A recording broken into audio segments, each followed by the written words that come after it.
Hello everyone, I'm Brian. Today we're reacting to A Man Who Left a Broken Heart in Every Home. Mahabharat, Krishna, God, Leela, Sadhguru Adiyogi. So I was reading this and I was like, left.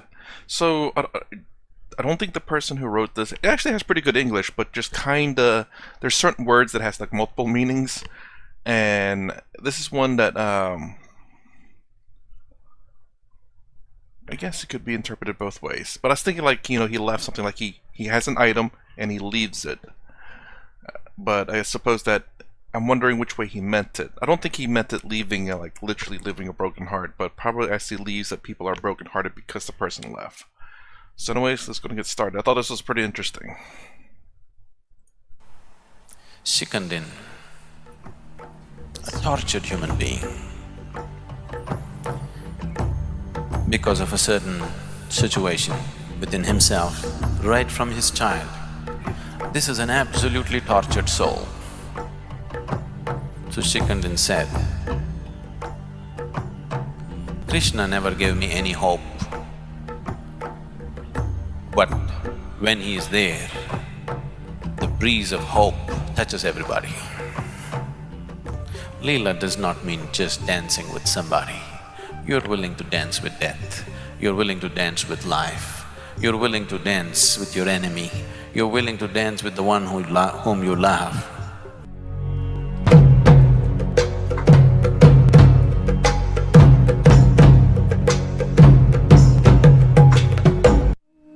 When we say Krishna, the essence of who he is,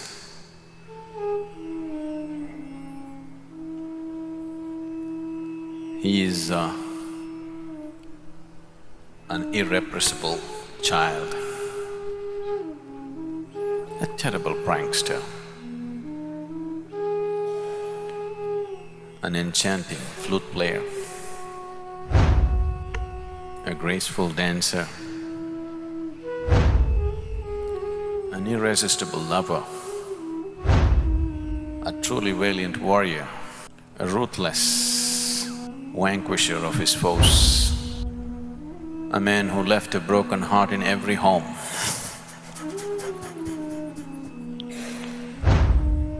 An astute statesman and kingmaker, a thorough gentleman, a yogi of the highest order, and the most colorful incarnation. Real quick, Krishna. real quick. Says a real gentleman leaving a broken heart in every home. Is that a real gentleman? I don't know. I don't think so, I don't think a real gentleman will do that. Krishna is seen and perceived and understood and experienced in many, many different ways by different people. Duryodhana, through the eyes of Duryodhana. For those of you who do not know the background, I will be, because unless you understand the whole tapestry of the story and the situation in which he existed, many aspects of who he is will be missed, so we will go into it. But right now, Duryodhana is a man because of certain situations into which he was placed. Insecure, angry, jealous, greedy and feeling wronged all his life. And because of actions which came forth from his greed and anger, he became the key for destruction of his whole race.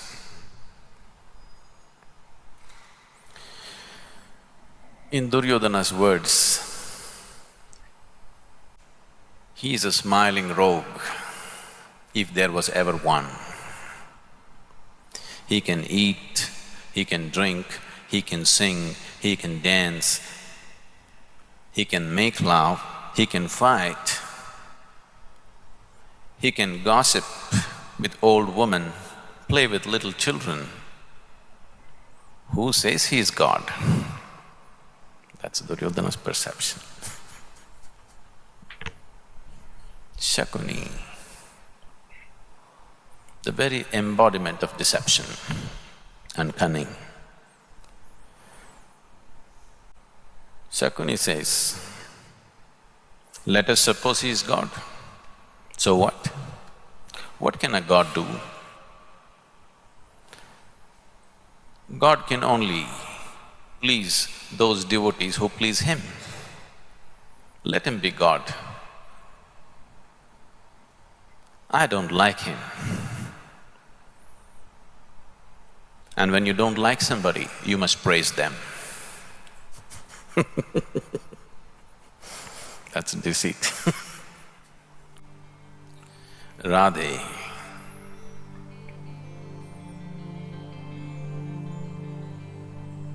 his childhood lover, a milkmaid, a simple woman of the village.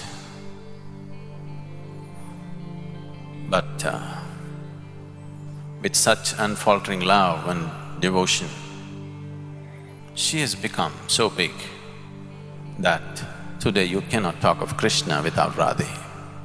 We don't say Krishna Radhe, we say Radhe Krishna. She has become a simple village woman. She has become as significant as Krishna or little more significant than him. She said, Krishna is with me. He is always with me. Wherever he is, whoever he is with, he's still with me. That's her perception. Vainteya, a youth who was the Garuda chief's eldest son, living on the mountains of Gomantak. A sprightly youth, because of a certain ailment, became totally crippled. This crippled youth, after he met Krishna, Krishna made him walk. So Vainteya said, he is God, he is God, he is God.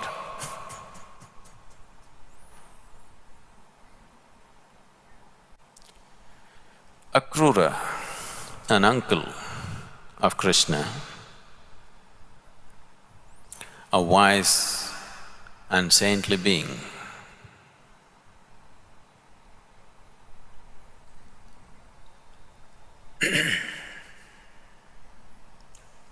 expressed his perception of Krishna this way. Krishna, when I look at him, this strange young boy, I see the sun, the moon and the 7 stars whirling around him. When he speaks, he sounds like the voice of the eternal.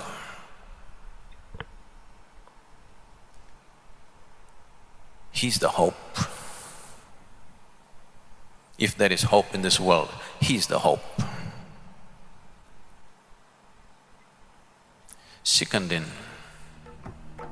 a tortured human being, because of a certain situation within himself, right from his child. This is an absolutely tortured soul. So Sikandin said, Krishna never gave me any hope,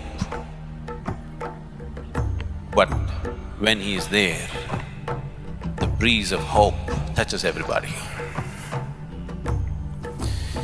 I can go on like this. Different people saw different facets of who he is. For some he's God, for some he's a crook, for some he's a lover, for some he's a fighter, so many things he is. If we want to taste an essence of what it means when we say Krishna, the consciousness that we refer to as Krishna, if we have to be touched by this, We need Leela. Here we are for the Leela. Leela means it is the path of the playful. This is not for the serious types, are you?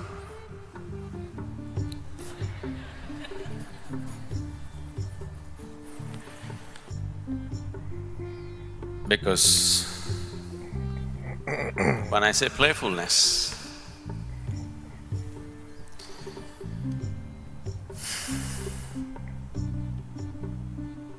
we are not here just to play. We are here to explore the most profound and the most serious aspect of life, but playfully, conducted playfully. Otherwise, Krishna won't be there.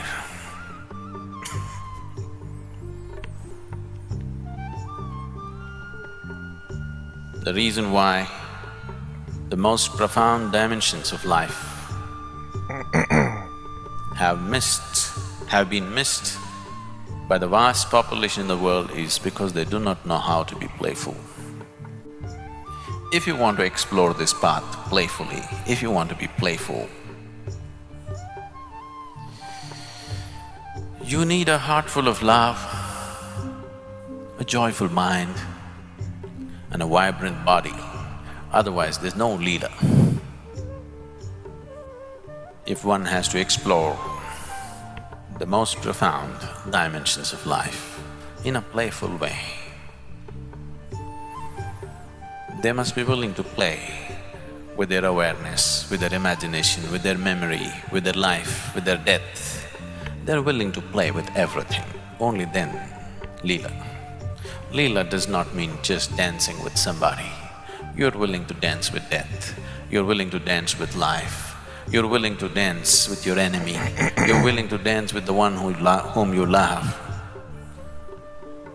You're willing to dance the last moment of your death. Only then there is Leela.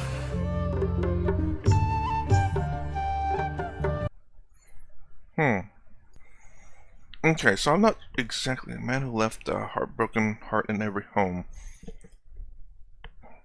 So it's talking about, was it Krishna? Or Shiva?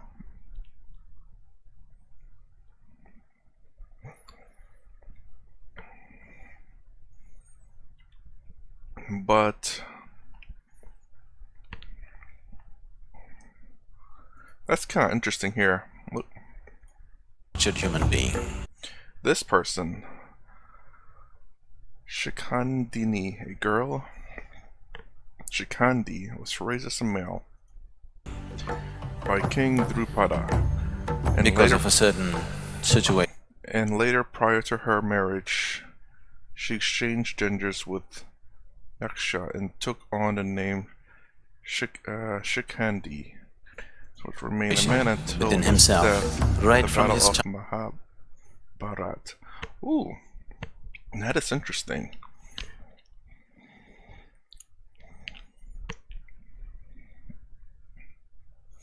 It's kind of weird because raised as a male, later prior. Okay. So even though she was a girl, female, the king raised her as a male.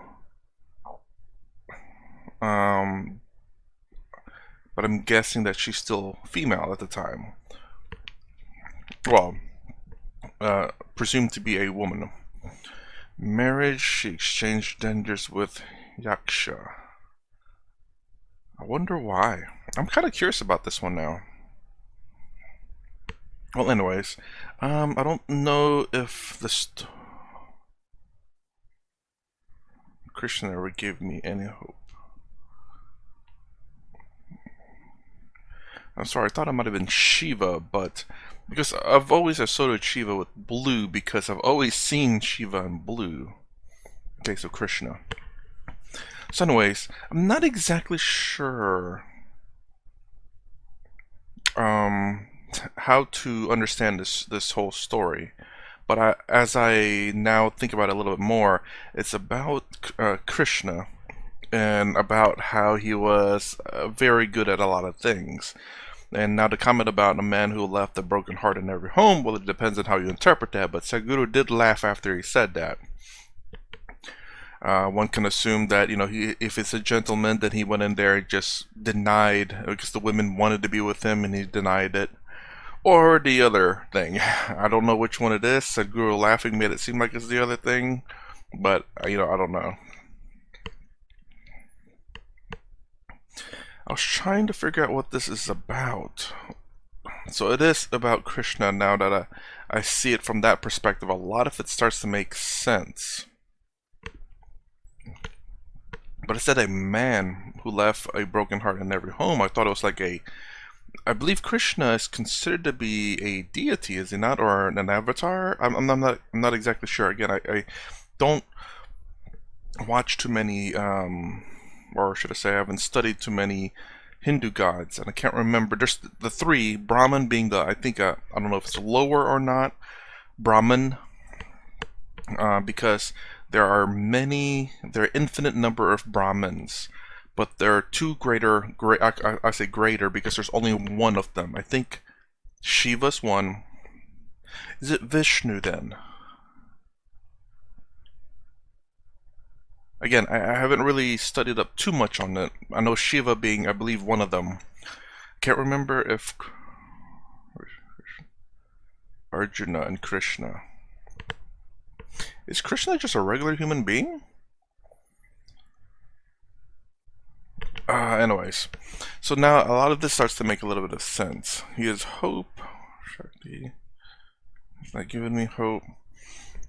And the other interesting part I took here is the Leela.